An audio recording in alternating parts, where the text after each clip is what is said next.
Welcome to this video tutorial that will explain how to correctly install Kymata distributed antennas in industrial environments. Part 1. Installing the mounting kit on which the antenna will be fixed. Once the installation area has been identified, ensuring that there are no obstacles along the entire line where the antenna will be positioned. The first step in installing the mounting kit is to secure one end of the Kevlar rope provided in the mounting kit. This operation involves tying a figure 8 knot and using a steel quick link.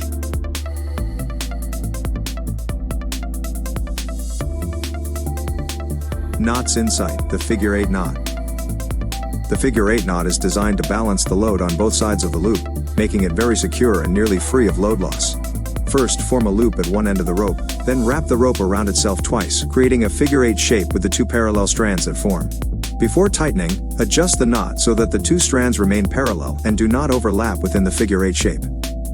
It is good practice to ensure that the dead end is at least 30 centimeters long. Position yourself on the opposite side of the warehouse, near the second anchor point of the mounting kit. You need to create a floating knot approximately 4 to 5 meters from the point where the second wall attachment of the kit is positioned. This knot will be used to properly tension the rope before it is secured to the second wall anchor.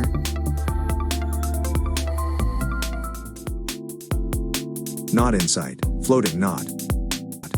The floating knot is a simple knot that creates a loop with a single wrap of the rope taken in parallel.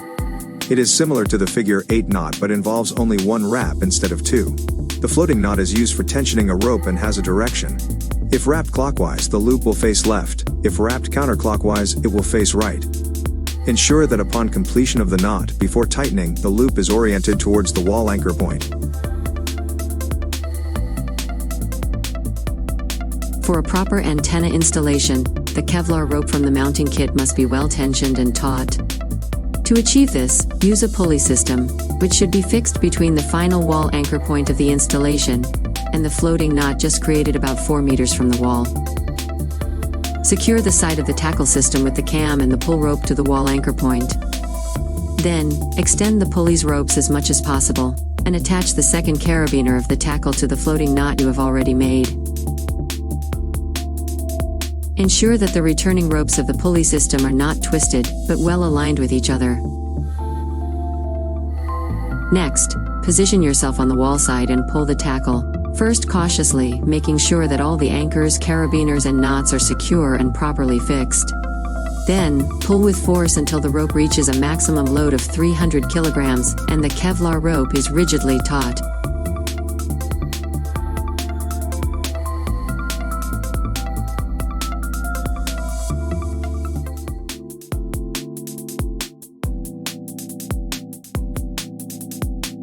Once the mounting is tensioned with the pulley system, it is necessary to secure the dead end of the floating knot to the wall anchor.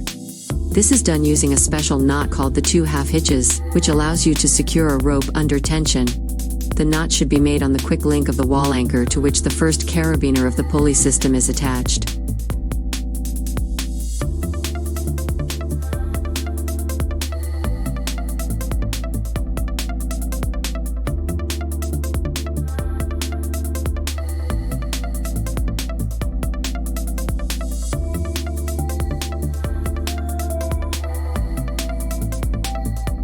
Knot in sight, 2/2 hitches knot. The 2/2 hitches knot allows you to secure the end of a rope to a ring or carabiner while keeping the rope under tension. To tie the knot, first pass the end of the rope through the ring, cinching the rope against itself as shown in the first step. Next, wrap the end around the standing part of the rope and pass it through the loop created, forming the first half hitch. Repeat this process 2 or 3 times to create the second half hitch, ensuring the knot is tight and secure. Once the securing knot is tied, the pulley system can be removed. This operation must be performed with great care, because for very long tensioning, the tension on the rope can exert significant elastic force on the pulley system itself. To release the rope, gently pull the draw rope and slowly move it towards the center of the tension section. After unlocking, extend all the ropes of the pulley system and detach it from both ends. At this point, the rope of the mounting kit should remain as taut as before. It is crucial for their operation that Kymata antennas are positioned at least 10 centimeters away from any surfaces, ceilings, or obstacles that could come into contact with the antenna. Therefore, the mounting kit must be installed following this same specification to ensure that the Kevlar tensioning rope remains straight and maintains the safety distance from potential obstacles. Support bars need to be installed approximately every 5 meters. These bars, attached to the ceiling, end with eye bolts that are in turn secured to the rope of the mounting kit. Part 2. Installing the antenna on the mounting kit rope. Starting from the side where the access point is planned, unroll a few meters of the antenna, keeping the rest coiled as provided by Kymata. Secure the antenna to the Kevlar rope with plastic zip ties, starting from the connector. Gradually uncoil the antenna and continue securing it with zip ties, making sure to keep the radiating side of the antenna on the lower side, opposite to the Kevlar rope. The radiating part of the cable can be identified by a longitudinal ridge which can be felt along the entire length of the antenna.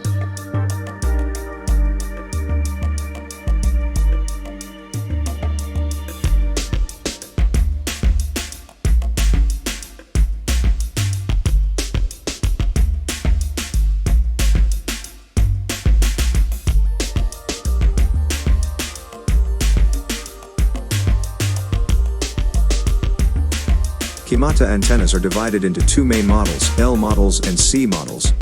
The L models are designed and connectorized to be connected to an AP laterally.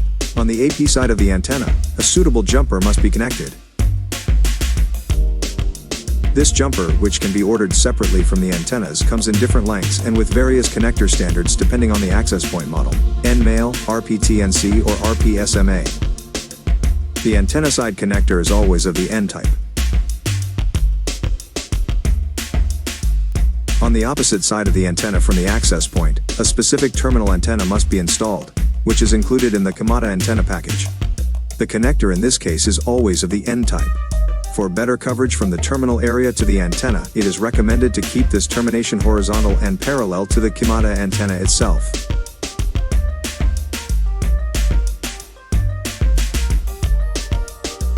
The C models of Kymata antennas are designed and connectorized to be connected to an AP centrally. The C-type antennas are thus divided into two branches that extend on opposite sides from the position of the access point.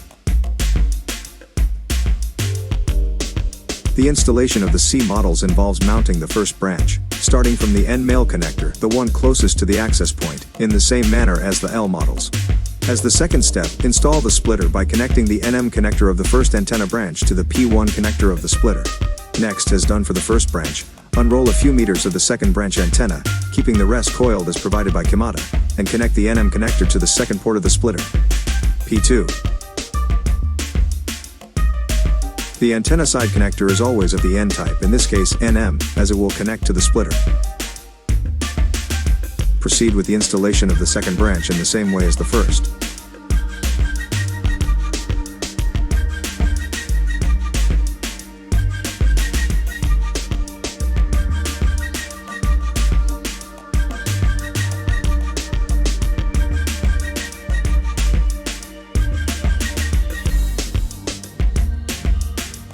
Then, the usual jumper, which can be ordered separately from the antennas, comes in different lengths and with various connector standards depending on the access point model.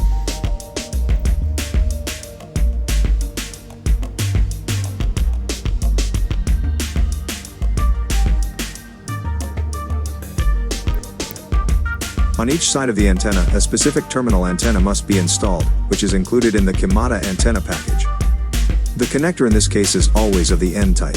For better coverage from the terminal area to the antenna, it is also recommended to keep this termination horizontal and parallel to the Kymata antenna itself. The final result will resemble this diagram, where the antenna is secured to the Kevlar rope with plastic zip ties approximately every 30 centimeters. The antenna maintains a minimum distance of 10 centimeters from surfaces and obstacles, and a support or spacer is installed approximately every 5 meters to keep the installation straight and linear.